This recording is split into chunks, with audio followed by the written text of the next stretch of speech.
back to another fine episode of All Things Ghostly. I am your host, Abby. Nice to meet you. If I haven't met you already, I'm gonna stop talking like that, sorry. But nice to meet you if you haven't been here before, and welcome back if you have. If you don't know, this is a cute little paranormal podcast. Episodes are uploaded weekly, so make sure if you've come across this, you stick around for a while. Subscribe, follow, whatever platform you're on. Make sure to stick around and keep up with the episodes. They're always super exciting, duh. But today we are going to be talking about haunted airports, and there are some very, very iconic airports that I know you all have heard of, the Denver airport being one of them. So stick around for all that craziness. We're going to be covering multiple today, and I have been wanting to film this episode for a while, so I'm excited to finally be doing it. But I think without further ado, I've been trying to keep my intros a little bit shorter just because I want to get into the topic ASAP, so we're just going to get right on into it. So if you guys are a little bit new around here, just to kind of explain my setup, I will pick and choose some articles that have some really good information and read them, but I try not to read into them too much just because I like to have my authentic reaction. The only reason why I do that is because it is just me on this podcast, so it would be different to do my own research if I had like a co-host to react to it, but I like to keep it a surprise for me as well, so I can get my real authentic reaction, so we can have that element of like surprise still in the reactions to all this stuff, because it is a little bit crazy. So yeah, just in case you were wondering why I read from articles instead of like making my own scripts, it's just got to do with the shock factor of it all. But any article that I read from will always be linked in the description box or the show notes of wherever you're watching or listening. So if you want to read along, or if you want to look at the really cool pictures that these articles use, I would highly recommend doing so. And this first one that we're reading from is thepointsguy.com, and it is called "These Are the Scariest Airports in the World." Ha ha ha ha ha. Every day, hundreds of people fly over the graves of Richard and Catherine Dotson. This isn't a euphemism. The airport in Savannah, Georgia has not one, but two graves embedded in it. Love that for the hauntings, though. That is prime time how you get a haunting. The former owners of the land upon which Savannah/Hilton Head International Airport is built are now resting under the runway 1028. So these are the former owners. That intensifies this all the way. The airport doesn't hide it at all. The graves are very visible to passengers and pilots, and the airport site features their image. And then it literally shows in the article the picture of the graves. That is so fucking creepy. In 1942, during World War II, the U.S. government negotiated with the city of Savannah to acquire some land to use toward expanding military operations. Part of the acreage designated for the Army Air Corps facilities included the Dotson clan's private family cemetery, which reportedly contained more than 100 graves. After some negotiation, all but 4 of the Dotson ancestors were relocated to Bonaventure Cemetery in Savannah, sorry for the mispronunciation, according to the airport's website. But Richard and Catherine's great-grandchildren were adamant that the patriarch and matriarch of the family should stay where they are, on the family farm known as Cherokee Hills back in the 1800s. The government agreed, and runway 1028, numbered for its east-west orientation, was built around the two graves. So does the plane like go over the graves literally? Like roll over it? I feel like, isn't that disrespectful? Like to like stomp on a grave, run over it with a plane, you know, whatever.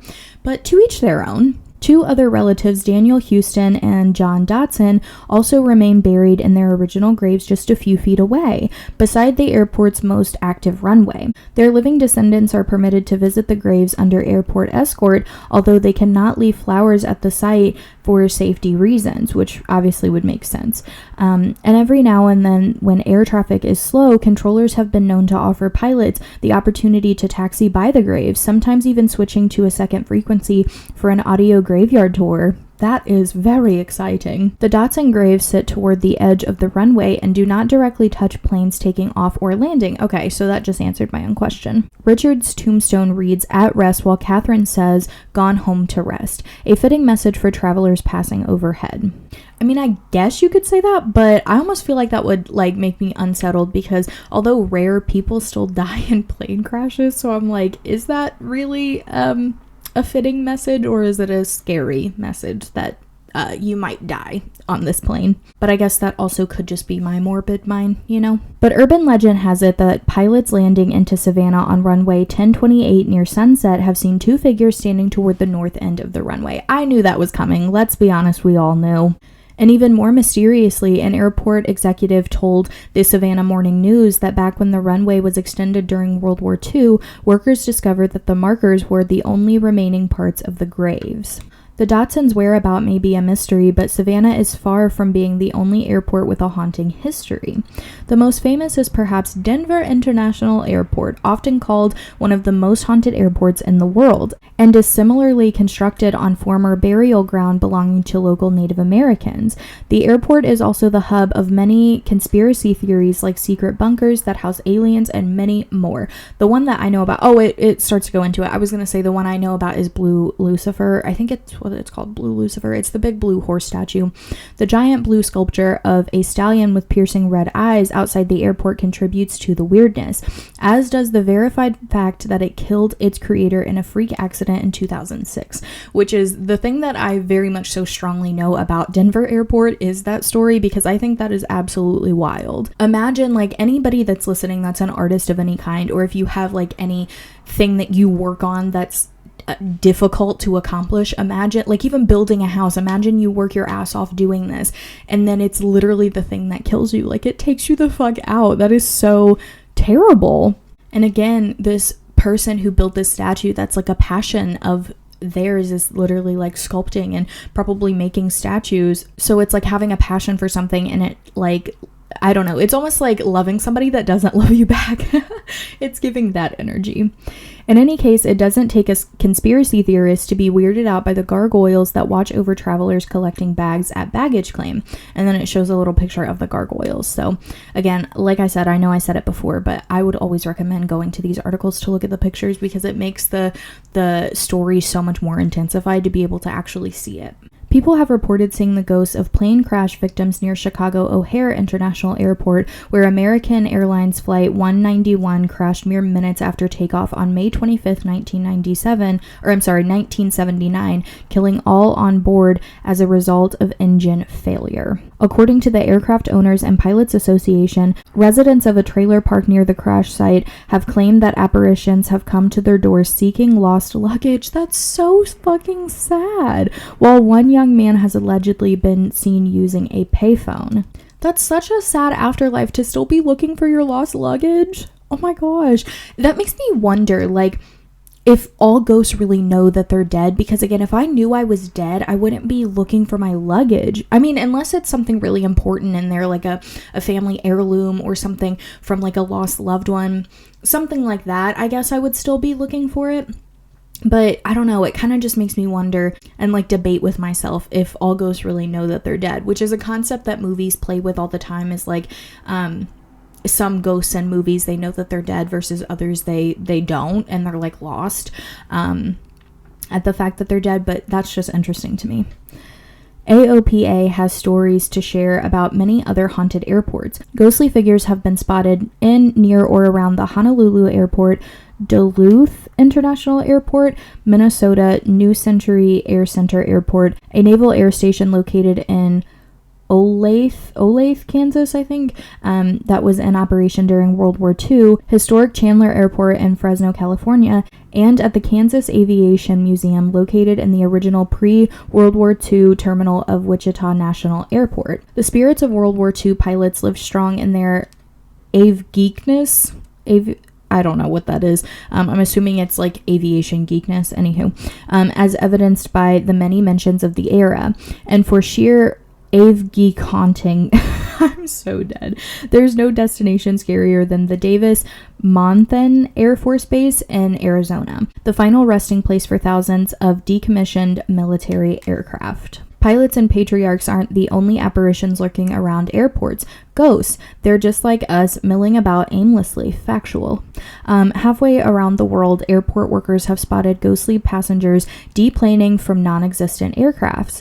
In this era of social media and smartphones, you can take a look at the video for yourself and form your own conclusions. So it doesn't show a video of any kind, but it shows a like old abandoned airport like picture, but I don't know about that video. Even without apparitions, abandoned airports can be eerie. That is very, very true. I feel like oftentimes we assume that every abandoned place is haunted just because of how creepy it actually looks. But just because something is creepy looking doesn't necessarily mean it's always haunted. But I feel like most of the time it is, let's be real. Turkey invaded Cyprus in 1974, bombing the Nicosia International Airport out of functionality that summer. The modern-day site of the abandoned waiting area is haunting in its relative normalcy even 45 years later. And then it shows this picture, but it literally does not look abandoned. That is absolutely crazy. Meanwhile, Berlin's decommissioned Tempelhof Airport is eerie for another reason: its sobering legacy. The land belonged to the Knights Templar back in medieval days, and the massive building still remains much of the original architecture designed by the Nazis during World War II. We hate that. And then there's a picture in this article of a plane so fucking close down to where people are, and that scares me a little bit. I'm not even gonna lie. Hong Kong used to boast yet another type of scary airport, the notoriously challenging Kai Tak Airport, which ceased operations in 1998. Kai Tak was legendary for one of the most difficult landings in the world, combining a fiendishly difficult approach to a short runway located in the center of Kowloon Bay and bookended by mountains amid skyscraper buildings peppering one of the world's most densely populated cities. Throw in some strong winds gusting across the harbor, and it makes sense that landing in Hong Kong was colloquially called the Kai Tak heart attack for many years. I'm assuming that's the airport that had the plane so close to the people, which that would give me a heart attack too, if we're being honest. There was a very precise method to the landing madness. At nearly 200 miles an hour, incoming pilots would manually execute a precise 47-degree turn by banking the plane steeply at very low altitude, sometimes a mere 140 feet from the ground, in order to line up the aircraft with the runway. Once aligned, the pilot had seconds to stick the landing on the short runway, then slam the brakes hard in order to avoid ending into the Kowloon Bay. That is much too high risk for planes that probably land all the time there. I would say that risk assessment is not good. I wonder if there's a reason why they had to make the landing so short, or if they were just kind of doing it to be like different and inventive or something. But yeah, that's way too high on the risk assessment scale. While every single pilot successfully avoided crashing into a building during Kai Tak's 73-year history, not everyone managed to stay on land. On November 4th, 1993, Taiwan's China Airlines Flight 605 missed runway 13 and landed in the sea instead. Oh my goodness. See, this is just too much. Why are we doing this? A victim of heavy rain caused by tropical storm Ira, while all 296 passengers and crew survived, there was one fatality.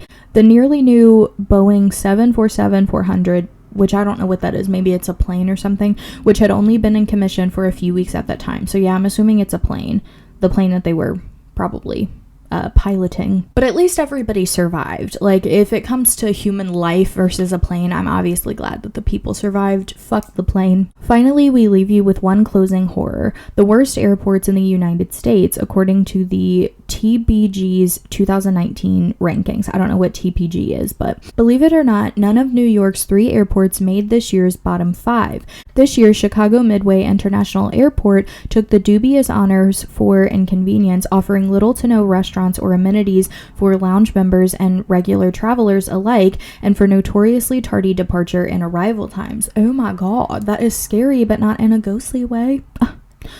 In decreasing order of shame, the 4 dishonorable mentions were all from Florida except for one: Orlando and Fort Lauderdale Hollywood, outlier Detroit Metropolitan Wayne County Airport, and Southwest Florida International Airport. If you've ever flown through any of these airports, you probably don't need us to tell you about the horror. Boo. I'm glad that this article is like just going off on just shitty airports. We've left ghost territory, so let's get the fuck back on it. But this article does end with saying how, statistically speaking, commercial air travel is one of the safest possible ways to get from point A to point B. So it does go into how flying is actually safe. So I'm glad that they have that disclaimer. So we are moving into another article now, and it is from way.com. And this one goes more into the actual ghosts that are at all of these airports. And all of these were mentioned in the previous article, but that article didn't go into detail about the haunting. So now we are. So the first one that we're going to be talking about is the Daniel K. Inouye, I think. I looked it up how to say it, but I still feel like I'm butchering it. And it is the International Airport in Honolulu. The legend goes that the Daniel K. Inouye Airport in Honolulu is haunted by the lady in waiting. People at the airport have seen her standing at the gate at night, peering out at the runway. Apparently, she's blonde, wears a white dress, and appears in places where most people are not allowed. She's said to have fallen for a man who pledged to marry her, but then up and vanished. Distraught with grief, she killed herself, but still awaits his return. Oh my gosh, girl, you have to move on from him. He's not shit. There are also reports of toilet paper rolls that unravel on their own, toilet seats that slam down, and a ghost who sits on people's chests to make them feel like they are choking. Do you have to be that evil after death, though? Come on now. Some travelers have even noticed a ghostly passenger appearing in the back seat of the airport shuttle in the middle of the night. We love that spookiness, but we don't love the evil spooky guy. We don't like him. Then we have a little bit more about the Chicago O'Hare Airport.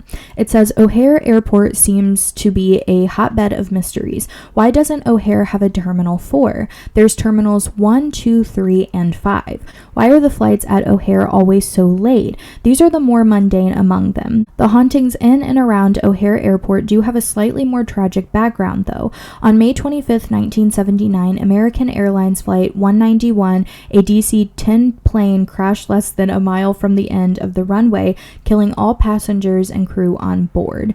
I laughed because the plane talk doesn't make any sense to me. A DC-10 plane, is that like a model or something? I don't know, but obviously that's very, very tragic that all those passengers and crew died. Soon after, inhabitants of a nearby trailer park have claimed that ghosts came to their doors looking for missing luggage. So we did actually hear about this in the first article. Ghostly apparitions and figures have also been seen in the field where Flight 191 crashed. To this day, some lone souls still walk around where they met their untimely demise, which is, again, just so sad. I wonder, again, if they're stuck there or if they don't know that they have the option to maybe go elsewhere, because again, we don't know what knowledge ghosts have about the afterlife. Maybe they don't know that they can leave and they assume that they're stuck there for eternity, but they can actually leave.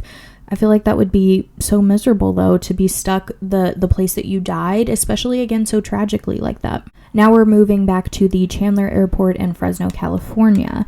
It says, this historic airport has stories of paranormal activity with reports of people going through the old terminal wall. Others have reported seeing an elderly man in the old control tower peering out onto the field as if he is watching imaginary planes take off and land. There's also been reports of disembodied voices and unexplained noises in the airport restaurant. Now we have a little bit on the Duluth International Airport in Minnesota. It says security guards at Duluth Airport claim to have seen the spirit of a woman who was slain near the airport. The killer fled into the terminal after stabbing her, and the story goes that she is eternally searching for him. I would be too. You're not gonna stab me and get the fuck away with it. No, not on my watch.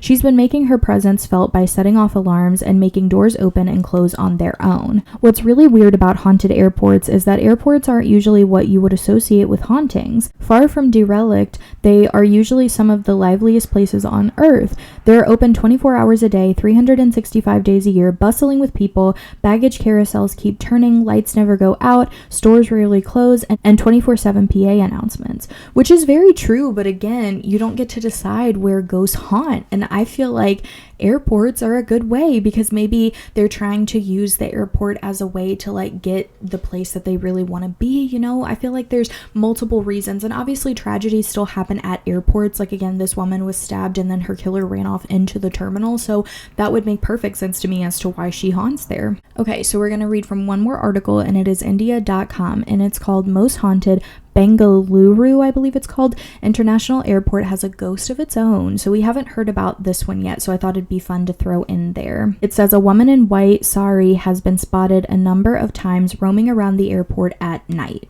Bengaluru may be famous for its pleasant climate, IT hubs, and malls, but it is as infamous for its more than a few haunted spots. Interestingly, most prominent of them is not even an old dilapidated house like you expect haunted places to be. It is in fact one of the busiest places in the city. The Bengaluru International Airport, or Kempegowda International Airport. Again, sorry for the mispronunciations. I know I apologize like 50 times a video, but I just feel the need to apologize. The airport became the talk of the town when a pilot saw a lady in a white sari on the runway and asked airport staff to help her. But when they reached there, the lady disappeared. This isn't the only time this happened. Airport staff claimed that they saw the woman again in other parts of the airport as well, like in the cargo building near one of the escalators and the parking bay. Spooky, isn't it? I would say so. The story was covered by local media too when there was a frenzy among the employees about the ghost of a woman lurking in the airport premises, so much so that many refused to work the night shift out of fear for their life. Why were y'all so scared, like, to literally die? That's interesting. I mean, maybe they were just genuinely afraid of the ghost and thought that the ghost would kill them. I don't know. Though no one was hurt, the spirit of the woman was enough to send a chill down everyone's spine. Some even claimed to have seen a headless ghost. Infrared rays were used to detect if there was anything unusual in these areas, and experts detected the presence of some negative energy. Interesting. I love that. Well, I don't love that, but it's interesting to hear that they tracked it with infrared lights. The air traffic control denied any such incident taking place, but the pilot and the staff who were witnesses to the woman's spirit can never forget what they saw. These incidents have made Bengaluru Airport one of the most haunted places in India. Would you be daring enough to take a flight? Honestly, I don't know. If I'm ever in India, maybe. So that is going to wrap up our little haunted airport stories. I hope you guys enjoyed. Let me know your favorite haunted airport. I don't know what mine would be. I'd have to think on it for a minute. Obviously, the Denver International Airport is, very interesting to me. It's the one I've heard the most about, but I would say that although there's like a haunting nature there, we didn't really hear about any of the ghosts. So I'd be curious to know, like, if the person who built that statue and painted that statue, if he haunts there. That would be really interesting to try to find out. But that one's obviously a classic. I also quite like the story about the ghosts searching for their lost luggage still. That definitely made me start conspirizing about the afterlife and how they think and how they live. Again, I think it'd be really interesting to figure out if ghosts truly know that they're always dead, or do you think that some just literally glide around thinking they're alive with the rest of us? But then at that point, if you talk to somebody and they don't talk back, what does that ghost think? You know what I mean? So it definitely provoked a bit of thought out of me. So I really enjoyed that one as well. But yeah, let me know your guys' favorite. You can either comment it down below if you're on YouTube, or if you're a listener, you can go over to my TikTok and let me know on this week's TikTok about the episode. It is at allthingsghostly. And if you guys have paranormal stories of your own, or even just stories you'd like to share of a creepy nature, definitely submit those. My email is allthingsghostlybusiness@gmail.com, or you can submit them on my community Reddit page. It is just called All Things Ghostly. So I definitely encourage you guys to send in those stories. I'd love to do an episode reading them all, but I have to get enough of them, so hurry up and send them, please, and thank you. XOXO. But yeah, like I said, I hope you guys enjoyed the episode, and I will see you on my next one. I don't have a sneak peek for you guys on next week's topic because I don't know what I'm filming yet, but yeah, be excited for it. Definitely come back. Subscribe if you're on YouTube, and if you're on Spotify, Amazon Music, Apple Music, definitely follow. I think there's a way you can subscribe to the podcast as well, but definitely do that so you can see what next week will bring. But yeah, I will see you guys in that next episode. Goodbye.